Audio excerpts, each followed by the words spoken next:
दोस्तों फिर से शुरू करते हैं भारतीय इतिहास वैदिक संस्कृति पार्ट 2।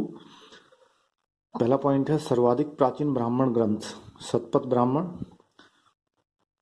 और जो विभिन्न प्रकार के वैदिक पीरियड में विवाह संस्कार थे उनके विषय में है। दूसरा पॉइंट, उच्च वर्ग का पुरुष जब निम्न वर्ण की नारी से विवाह करता था तो इसे अनुलोम विवाह कहा जाता था।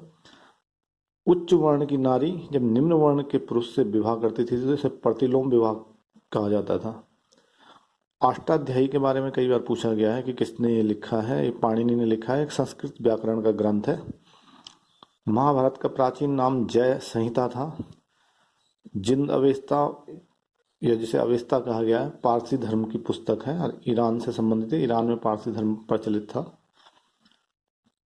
चरक संहिता चिकित्सा से संबंधित पुस्तक है। ब्राह्मण युग 850 ईस्वी पूर्व से 600 ईस्वी पूर्व को कहा जाता है।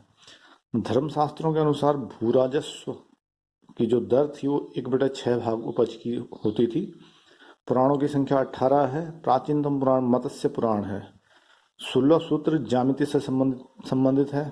वैशेषिक दर्शन उलूकरण संबंधित है। इससे जो अलग अलग दर्शन से संबंधित लोग हैं या ऋषि हैं तो वैशेषिक दर्शन उलूकरण, मीमांसा दर्शन जैमिनी, न्याय दर्शन गौतम, वेदांत दर्शन बादरायण, योग दर्शन पातंजलि और सांख्य दर्शन कपिल मुनि इससे संबंधित है।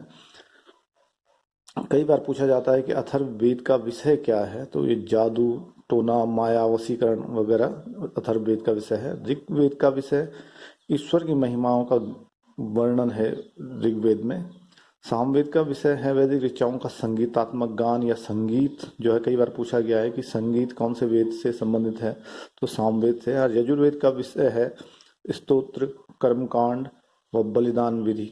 इसमें जो है कर्मकांड है कि किस प्रकार की यज्ञ विधियां की जाती हैं। ऋग्वेद में सबसे पवित्र नदी सरस्वती को कहा गया है। उपनिषदों का विषय जो है वो दर्शन है।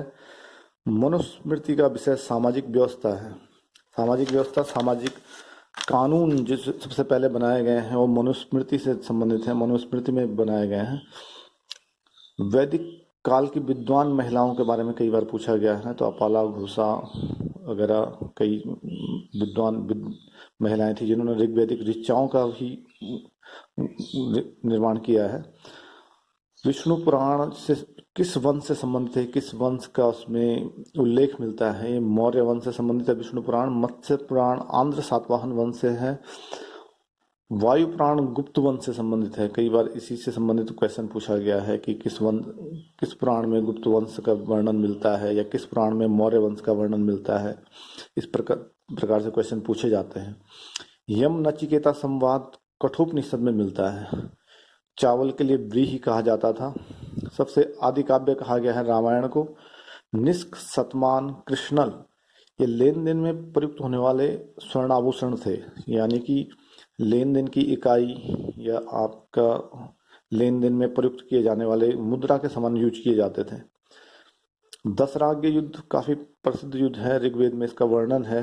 एक पारुष्णी जिसे रावी कहा जाता है, नदी के तट पर लड़ा गया था। इसमें राजा सुदास को विजय प्राप्त हुई। स्त्री को पुरुष की अर्धांगिनी कहा गया है शतपथ ब्राह्मण में। जुआ एवं शराब की भांति स्त्री को पुरुष का तीसरा मुख्य दोष कहा गया है मैत्रायणी संहिता में। वेदांग क्या है? वेदों को समझने के लिए जो है कुछ वेदांगों की रचना की गई है जिससे कि वेदों को आसानी से समझा जा सके। ये 6 हैं कुल, जिनमें है शिक्षा, ज्योतिष, कल्प, व्याकरण, निरुक्त तथा छंद। चारों आश्रमों का उल्लेख जबालोपनिषद में सर्वप्रथम किया गया है। और प्राचीनतम स्मृति ग्रंथ मनुस्मृति है। यह शुंग है। यह ध्यान रखना मित्रों कि मनुस्मृति किस काल में रची गई, तो शुंग काल में रची गई है। नारद स्मृति में गुप्त काल की जानकारी मिलती है। तो आज के लिए इतना ही। धन्यवाद।